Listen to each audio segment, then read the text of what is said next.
शिक्षण अधिगम प्रक्रिया में व्यक्तिगत रूप से ध्यान देना महत्वपूर्ण है क्यों महत्वपूर्ण है? तो इसमें है कि इससे प्रत्येक विद्यार्थी के अनुशासित करने के लिए शिक्षकों को बेहतर अवसर मिलते हैं।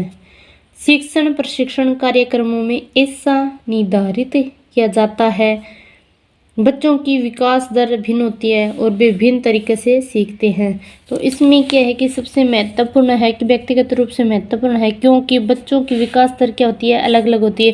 भी कुछ बच्चे हैं उनको क्या है कि एक बार में बताने से क्या वो सीख जाते हैं, लेकिन बट कुछ ऐसे बच्चे होते हैं जो बार बार बताने पर भी अच्छे ढंग से नहीं सीख पाते।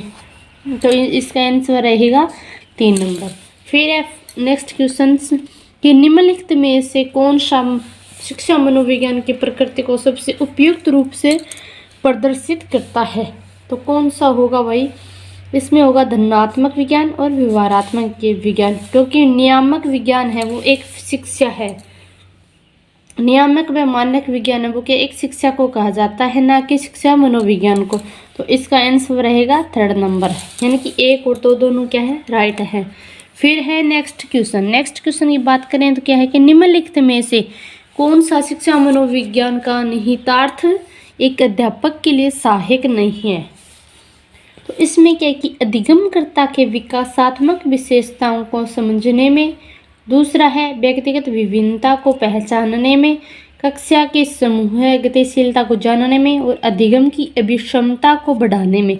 तो इसका राइट आंसर कौन सा होगा कि शिक्षा मनोविज्ञान का निहितार्थ एक अध्यापक के लिए आवश्यक नहीं है, तो वो होगा अधिगम की अभिक्षमता को बढ़ाने में, क्योंकि अधिगम की अभिक्षमता है वो बालक पर निर्भर करती है। इसमें क्या है कि प्रत्यक्ष रूप से शिक्षा मनोविज्ञान का कोई योगदान नहीं होता। फिर है नेक्स्ट क्वेश्चन है कि शिक्षा मनोविज्ञान का मुख्य केंद्र बिंदु होता है, यानी कि शिक्षा मनोविज्ञान है इसका मुख्य केंद्र बिंदु होता है, तो वो कौन सा है? अध्यापक एवं अनुदेशन के रूप में, अधिगमकर्ता एक व्यक्तिगत रूप में, शिक्षक विधि एवं एक व्यूह रचना के रूप में और पारिस्थितिक एक वातावरण के रूप में। तो इसका आंसर कौन सा होगा? अधिगमकर्ता एक अभिव्यक्ति के रूप में।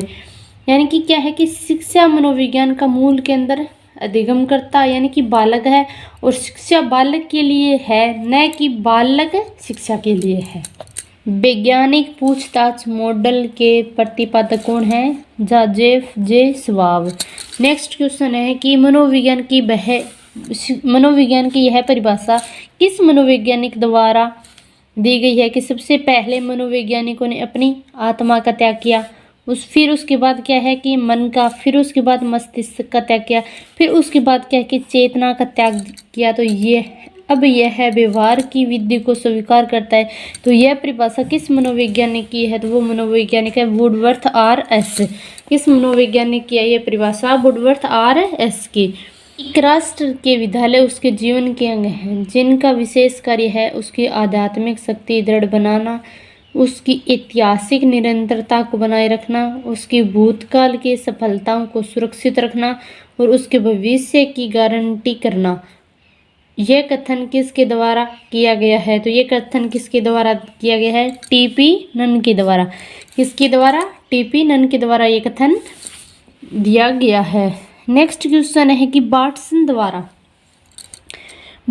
द्वारा लिखित एवं वर्ष 1925 में प्रकाशित लोकप्रिय पुस्तक है, तो वो कौन सी पुस्तक है? व्यवहारवाद, क्योंकि व्यवहारवाद के प्रतिपादक कौन है? बाटसन है। नेक्स्ट क्वेश्चन है कि निम्न में से कौन सा सिद्धांत शिक्षण संसाधनों के चयन में मार्गदर्शक नहीं है? तो कौन सा है भाई? उद्देश्यों की पूर्ति करने का सिद्धांत, ये है विद्यार्थी केंद्रीयता का सिद्धांत, ये भी है भौतिक नियंत्रण का सिद्धांत। तीसरा, कंप्यूटर एक शिक्षक की तरह कार्य करता है। खोज प्रणाली, अनुकरण प्रणाली, शिक्षण प्रणाली, अभ्यास एवं पुनर्भ्यास। तो इसका आंसर रहेगा शिक्षण प्रणाली। कौन सा? ऐसे 2 संदर्भित मानववादी मनोवैज्ञानिक कौन है जिन्होंने मानव व्यक्तित्व की व्याख्या स्व एवं आवश्यकताओं के सिद्धांत के आधार पर की? तो ऐसे कौन से मनोवैज्ञानिक है? तो वे मनोवैज्ञानिक है मेस्लो एवं कार्ल रोजर्स। अब्राहम मैस्लो व कार्ल रॉजर्स क्या है कि मानवतावादी संप्रदाय के प्रतिपादक है और यह मानव की श्रेष्ठता, आवश्यकता और आत्म सिद्धि पर के बल देते हैं। नेक्स्ट क्वेश्चन है कि निम्न में से कौन सा कथन शिक्षा शास्त्र की अवधारणा को वर्णित नहीं करता? तो कौन सा कथन होगा भाई? सामान्यीकरण एवं सार प्राप्ति का व्यवस्थित विज्ञान। ये क्या है कि भी शिक्षा शास्त्र की अवधारणा को बिल्कुल भी क्या है वर्णित नहीं करता है। नेक्स्ट क्वेश्चन है कि अध्यापक के लिए शिक्षा मनोविज्ञान का महत्वपूर्ण है।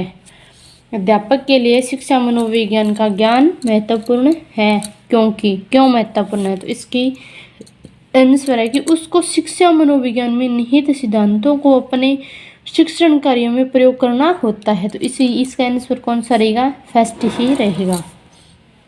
फिर है नेक्स्ट क्वेश्चन कि शिक्षा मनोविज्ञान में सीखना लक्ष्य तक पहुंचने के उपायों को निश्चित करता है। यह अधिगम की जिस श्रेणी में आता है वह है अधिगम की विशेषताएं, यानी कि अधिगम की विशेषताओं के अंतर्गत आता है। फिर है next question and way last का क्वेश्चन है कि निम्न में से किसमें शिक्षा मनोविज्ञान उपयोगी नहीं है? तो यह आरपीएससी सेकंड ग्रेड में क्वेश्चन पूछा गया है।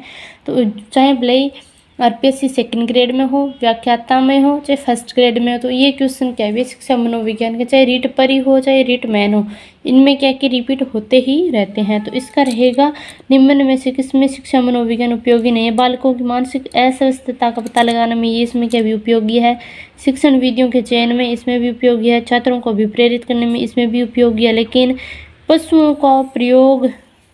पशुओं में प्रयोग करने पर इसका आंसर रहेगा 4 नंबर। तो इसके लिए भी क्या